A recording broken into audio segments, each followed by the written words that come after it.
A gente vai assistir um dos maiores expoentes da esquerda brasileira e vai comprovar que o que eu disse era verdade e eles estão realmente apavorados com os resultados das eleições. Só para dar um contexto, Ian Neves é um comunista, marxista, leninista. Ele atua diretamente com partidos comunistas, sabe? Ele se apresenta, se eu não me engano, como historiador, o que faz dele uma mistura muito interessante de historiador barra negacionista da história. Claro que ele diz que é historiador porque ele tem um diploma, só que as universidades dão diplomas para qualquer um, então, tipo, isso não conta, não define o que é um historiador. E o fato dele negar a história, isso significa que ele, portanto, não é um historiador. Basicamente, ele fala que Cuba é o paraíso na Terra, aí é apresentado dados e estatísticas. Ele diz que os dados e as estatísticas são falsas. Aí mostram fotos para ele, ele diz: "Não, isso aí é montagem. O sistema contra-revolucionário quer desmentir. Cuba é o paraíso na Terra." O Ian Neves chegou ao excelso nível de vexame, a ponto de os próprios cubanos falarem: "Olha, não é assim. Eu estive lá." E ele meio que dizer: "Não, você tem que se informar melhor sobre o seu país." E aí as pessoas: "Não, cara, tu não tá entendendo, eu vivi essa situação, eu estava lá, eu fui testemunha ocular, tu não tá entendendo. Não é assim que acontece." E ele fechado no mundo dele: "Não, isso aí é mentira, lá é um paraíso, tu tá mentindo pra mim." Enfim, é um historiador que nega fatos históricos e se a história lembrar dele vai ser como um sujeitinho patético, medroso e revolucionário de apartamento. Mas olha que interessante os comentários que ele teceu a respeito das eleições. São comentários muito parecidos com os meus. Não esquece de deixar um like nesse vídeo. Em 2024, nessas eleições agora, essa política conciliatória demonstrou consequências gravíssimas. E muito da decepção que vocês estão tendo, ou mesmo do choque de ver a direita, de abrir o Blue Sky, que eu sei que vocês estão usando que nem quem usa adesivo de nicotina agora, abrir o Blue Sky e ver só direita e extrema-direita ganhando vereança e prefeitura, vereança e prefeitura. A consequência dessa política é essa. E aí eu vou falar um pouco sobre o que a gente não pode fazer, para começo de conversa. Não caiam na tentação de odiar o povo. E, sobretudo, não se desesperem. Se tem uma coisa que as eleições não são, é a grande festa da democracia. E eu vou repetir uma coisa que o Humberto falou. Óbvio que a gente perdeu. Óbvio que a gente perdeu. Se a gente ganhasse, e isso sim ia ser estranho. Se a gente ganhasse, vocês todos iam ficar surpresos. Inclusive, quando a gente ganha alguma coisa, vocês ficam surpresos. Porque vocês, no fundo, sabem que isso aqui não é justo. O que a gente tem que investigar são as razões dessas coisas. São as razões de por que as pessoas votam como votam. E não se guardar naquele cantinho seguro de o pobre não sabe votar porque é burro. Fulano e ciclano não sabe votar porque é burro. E gosta de continuar sendo pobre. Não pensem dessa forma. Pensar dessa forma é muito desmobilizante e muito desesperador. Não é nem preciso se aprofundar muito pra perceber a mentalidade meio psicopatinha, né? O cara tem que avisar a própria bolha, os próprios seguidores: "Ei, não caiam na tentação de odiar os pobres, a galera em geral, a população." A gente sabe que tá do lado certo da história quando a gente não precisa avisar pras pessoas: "Ei, não odeiem os outros." Por quê? Porque nem passa pela nossa cabeça começar a odiar a humanidade. Agora, eu acho que na cabeça de um comunista, todos os dias eles acordam pensando no ódio contra a humanidade. Inclusive, se eu não me engano, tem pesquisas científicas a respeito de depressão e ansiedade por parte de esquerdistas. Eu não tô enganado. Pessoas progressistas têm maior probabilidade de serem infelizes e deprimidas, aponta estudo. Jovens de esquerda tendem mais à depressão. Saúde mental de conservadores e progressistas, estudo aponta a diferença na saúde mental das pessoas de grupos opostos. Imagina só, a política ela pode te induzir a estados depressivos e estados de ansiedade. Ela pode aniquilar o teu cérebro, na verdade, se tu ficar só pensando nela de forma paranoica. E como o esquerdista ele coloca a política acima de todas as outras coisas, a política vem antes dos valores morais, por isso dá para fazer uma revolução.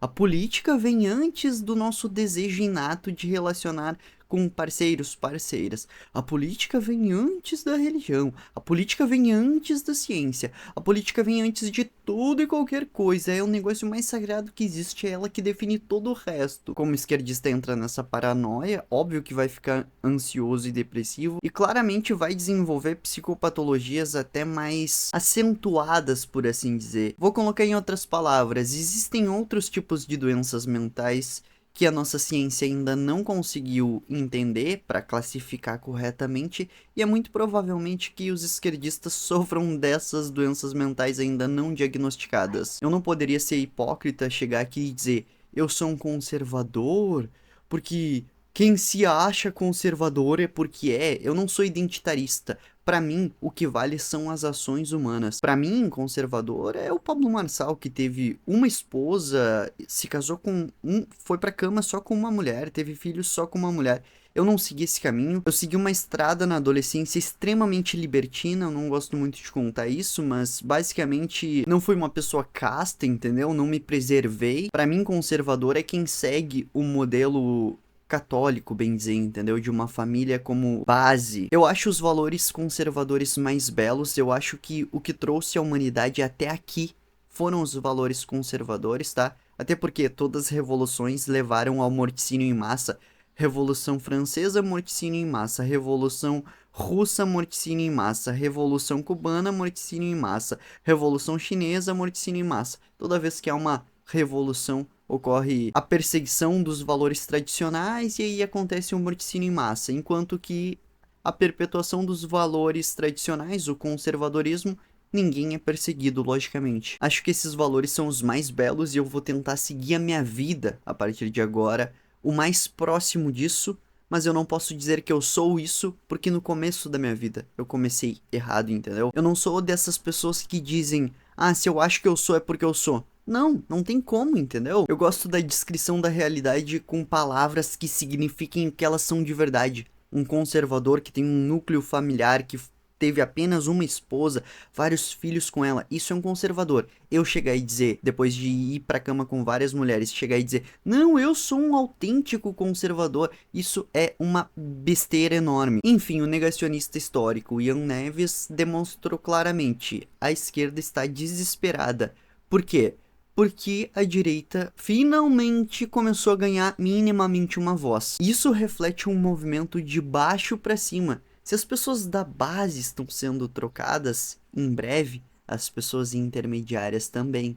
E, posteriormente a isso, as pessoas de cima. O ciclo intergeracional que elegeu Lula, que radicalizou a esquerda, basicamente ele ficou à parte. E aí, os caras conservadores que fizeram famílias com um núcleo familiar forte e passaram o conservadorismo adiante, foram prosseguindo e prosseguindo, e mesmo sem um eixo teórico conservador estabelecido, mesmo sem nenhuma novela mencionar esses termos, conservadorismo, esquerdismo, direitismo, comunismo, libertarianismo, etc., mesmo assim, eles se guiaram através das tradições humanas. E agora, quando o vocabulário chegou, esquerda e direita, posteriormente ao Bolsonaro, né? Foi o Bolsonaro que popularizou a política no Brasil. Antes disso, ninguém nem falava em esquerda e direita, bem dizer, na mídia. Aí depois que o Bolsonaro chegou lá, a extrema direita, a extrema direita. Vocês lembram de alguma matéria da imprensa dizendo, tipo, a extrema direita do Alckmin? Claro que não, né? Enfim, eu quero que vocês entendam que essas pessoas que mantiveram as tradições vivas, procriaram, passaram seus valores para os seus filhos, e os seus filhos finalmente chegaram na maturidade, mais ou menos ali em 2018, quando os termos começaram a se popularizar, e eles começaram a entender o valor da política, e portanto começaram a votar desde a base em candidatos que representem os valores deles. E um recadinho para os comunistas: comunistas, vocês basicamente são convidados a saírem do Brasil, podem ir para Venezuela, o paraíso socialista, vão para Cuba, vocês serão muito bem-vindos lá. Aqui é basicamente a terra de conservador, vocês tomaram por assalto esse país, mas ele está sendo recolocado nas mãos do povo de volta. Dentro de uma democracia, um povo majoritariamente direitista e conservador tem que ter representantes direitistas e conservadores. É isso que significa democracia. representatividade do povo. Hoje no governo a gente tem muitos sujeitos que não representam o povo de verdade, mas isso vai mudar, não se preocupem, comunistas. Bom, façam suas malas. Cuba, Vietnã, Venezuela, Coreia do Norte são todos lugares que vocês serão muito bem-vindos. Vão pra lá. Pessoal, pessoas com valores conservadores não apostam suas vidas na política, não colocam a política acima de tudo, mas sim o trabalho, o amor ao próximo, ter filhos, ter lazer também, né, que é extremamente bom. Mas para existir nesse mundo se faz necessário ganhar dinheiro. E para ganhar dinheiro, tu tem que armar estratégias. Para viver nesse mundo se faz necessário adquirir mais conhecimento, porque assim tu aumenta o teu próprio valor. Para viver nesse mundo, se tu não armar as estratégias corretas, tu vai se ferrar feio, tá? E tu que quer aprender mais sobre estratégias, clica no primeiro link da descrição para conhecer o Renascer dos Estrategistas. É um treinamento rápido de 7 aulas, mais ou menos 4 horas e meia de conteúdo, mas um treinamento que vai mudar a tua vida, porque vai mudar a tua forma de ver a realidade.